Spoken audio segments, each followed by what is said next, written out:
Bonjour my friends, I'm Frankie and welcome to Club Foodie Tips and Tricks.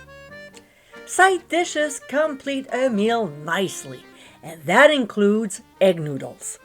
They pair so well with chicken paprikash, beef stroganoff, chicken divan, and so on.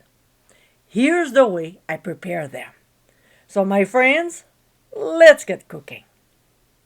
In a pot over medium-high heat, we'll add low-sodium chicken broth and bring to a boil.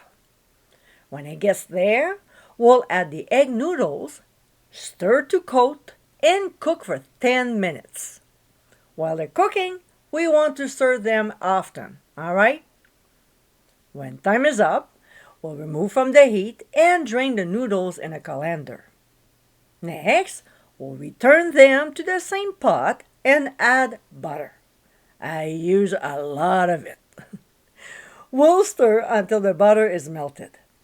Now, depending which dish you'll be pairing them with, you can serve the noodles as is or season with spices, use some parsley, and so on.